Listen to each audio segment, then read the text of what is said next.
Hello नमस्कार बच्चों। आज मैं आप सबके लेकर आया हूँ कक्षा 12वीं की भूगोल विषय को, जो कि आपके एग्जाम के लिए मोस्ट इम्पोर्टेंट 25 एमसीक्यूज आज की इस वीडियो में मैं लेकर आया हूँ।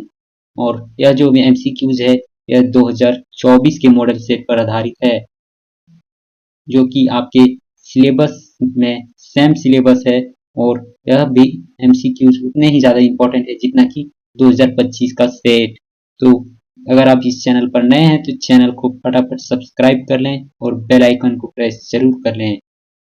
तो चलिए आज के वीडियो को स्टार्ट करते हैं। सामान्य निर्देश सेम है जैसे कि पिछली वीडियो में था। सभी प्रश्न अनिवार्य हैं।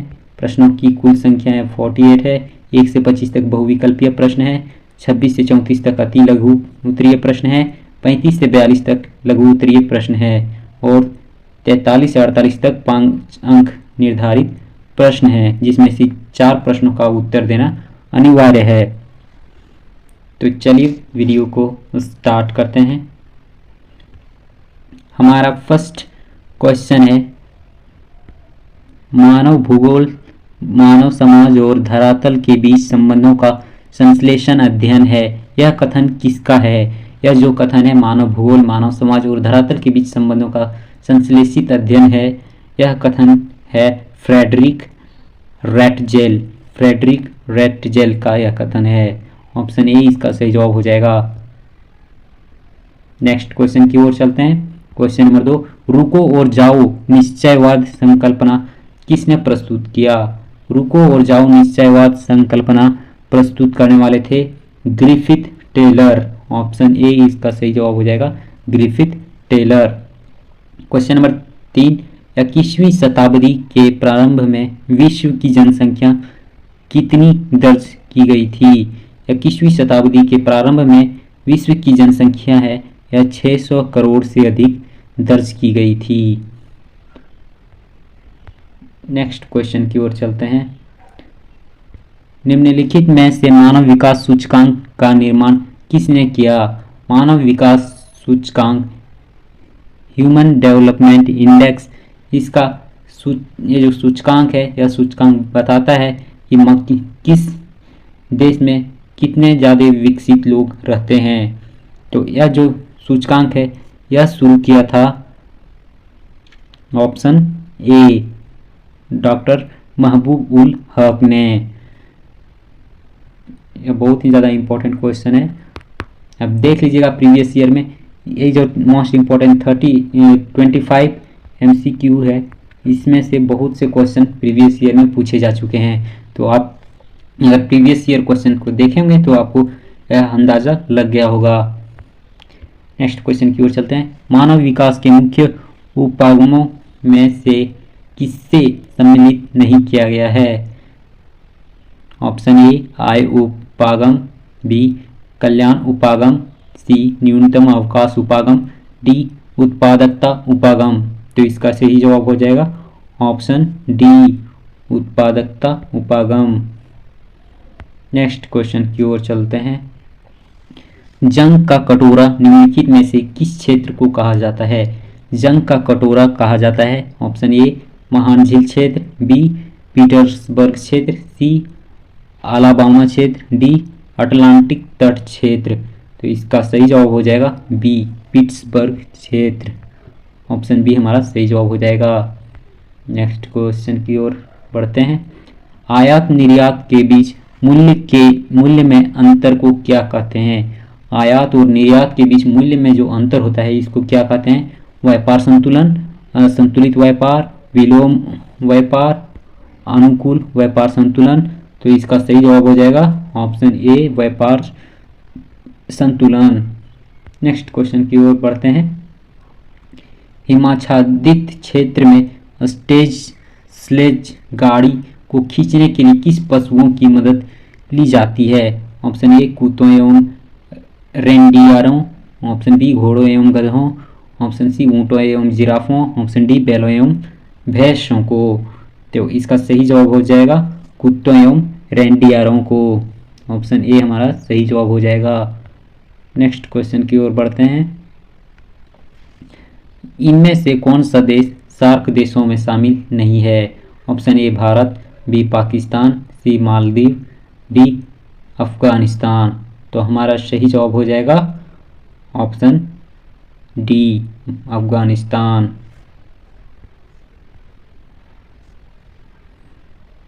नेक्स्ट क्वेश्चन की ओर बढ़ते हैं। क्वेश्चन नंबर 10, भारत की जनगणना के अनुसार निम्नलिखित में से कौन सी एक विशेषता नगर की परिभाषा का अंग नहीं है? ऑप्शन ए जनगणना जनसंख्या घनत्व 400 प्रति व्यक्ति वर्ग किलोमीटर, नगर पालिका निगम का होना, 75% से अधिक जनसंख्याओं का प्राथमिक खंड में संलग्न होना, जनसंख्या आकार 5000 व्यक्तियों से अधिक होना। तो इसका सही जवाब हो जाएगा 75% से अधिक जनसंख्या का प्राथमिक खंड में संलग्न होना। क्वेश्चन नंबर 11 की ओर बढ़ते हैं। जमशेदपुर शहर किस प्रकार का नगर है? यह जो जमशेदपुर नगर है यह किस प्रकार का है? औद्योगिक नगर है, खनन नगर है, पर्यटन नगर है, इनमें से कोई नहीं। तो इसका सही जवाब हो जाएगा ऑप्शन ए औद्योगिक नगर। ऑप्शन ए हमारा सही जवाब हो जाएगा। नेक्स्ट क्वेश्चन की ओर पढ़ते हैं। टुंड्रा क्षेत्र में, क्वेश्चन नंबर 12, टुंड्रा क्षेत्र में एस्किमो द्वारा बर्फ के टुकड़ों से बनाए गए घर को क्या कहते हैं? Option A crawl, B igloo, C yurt, D इनमें से कोई नहीं। तो इस प्रकार के घर को कहते हैं इग्लू। ऑप्शन बी सही जवाब हो जाएगा। क्वेश्चन नंबर 13, निम्नलिखित बस्तियों के प्रतिरूप में से कौन सा सड़कों के किनारे विकसित होता है? आयताकार प्रतिरूप, टी आकार प्रतिरूप, तारे के आकार प्रतिरूप, रेखीय प्रतिरूप। तो इसका सही जवाब हो जाएगा ऑप्शन डी रेखीय प्रतिरूप। नेक्स्ट क्वेश्चन की ओर बढ़ते हैं। क्वेश्चन नंबर 14 क्या कहता है? निम्नलिखित में से कौन सा सिंचित क्षेत्र में भूमि निम्नीकरण का मुख्य प्रकार है?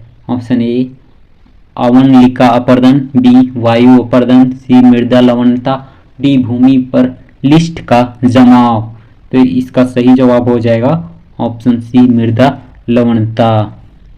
क्वेश्चन नंबर 15, सामूहिक कृषि को सोवियत संघ में किस नाम से जाना जाता है? सोवियत संघ में सामूहिक कृषि को किस नाम से जाना जाता था?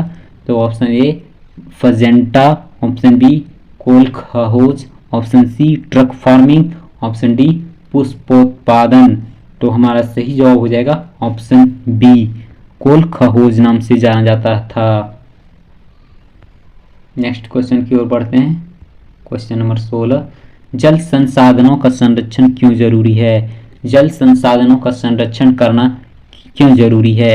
ऑप्शन ए जल की कमी के लिए, बढ़ती मांग और तेजी से फैलते प्रदूषण की दृष्टि से, स्थानीय और ऋतुगत असमानता से, या ऑप्शन डी उपयुक्त सभी। तो इसका सही जवाब हो जाएगा ऑप्शन डी उपयुक्त सभी। नेक्स्ट क्वेश्चन की ओर चलते हैं। स्वर्ण कॉलर कहे जाने वाले व्यवसाय किस सेक्टर के उप विभाग होते हैं? स्वर्ण कॉलर कहे जाने वाले व्यवसाय को किस सेक्टर के उप विभाग होते हैं? तो यह होते हैं, आइए ऑप्शन को देखते हैं। ऑप्शन ए में है प्राथमिक सेक्टर, बी द्वितीयक सेक्टर, तीन तृतीयक सेक्टर, डी इनमें से कोई नहीं। तो हमारा सही जवाब हो जाएगा तृतीयक सेक्टर।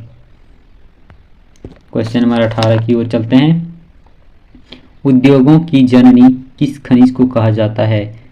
ऑप्शन ए लौह अयस्क, बी मैग्नीज, सी कोयला, डी तांबा। उद्योगों की जननी को कहा जाता है लौह अयस्क को। ऑप्शन ए हमारा सही जवाब हो जाएगा। क्वेश्चन नंबर 19 की ओर चलते हैं। निम्नलिखित में से किस स्थान पर पहला परमाणु ऊर्जा स्टेशन स्थापित किया गया था? तो यह जो है किस स्थान पर पहला परमाणु ऊर्जा स्टेशन स्थापित किया गया था? तो बच्चों इसका सही जवाब हो जाएगा ऑप्शन डी तारापुर। तारापुर में फर्स्ट परमाणु ऊर्जा स्टेशन स्थापित किया गया था। क्वेश्चन नंबर 20 की ओर चलते हैं बच्चों। जल संभर विकास और प्रबंधन द्वारा चलाई जाने वाली कार्यक्रम मीरू का संबंध किस राज्य से है? जल संभर विकास और प्रबंधन द्वारा चलाई जाने वाली कार्यक्रम मीरू का संबंध किस राज्य से है? तो यह राज्य है ऑप्शन बी आंध्र प्रदेश। आंध्र प्रदेश हमारा सही जवाब हो जाएगा।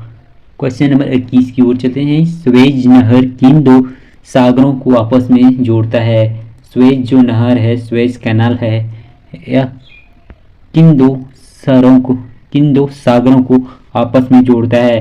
तो यह जो कैनाल है या भूमध्य सागर को लाल सागर को आपस में जोड़ते हैं, भूमध्य सागर से लाल सागर को।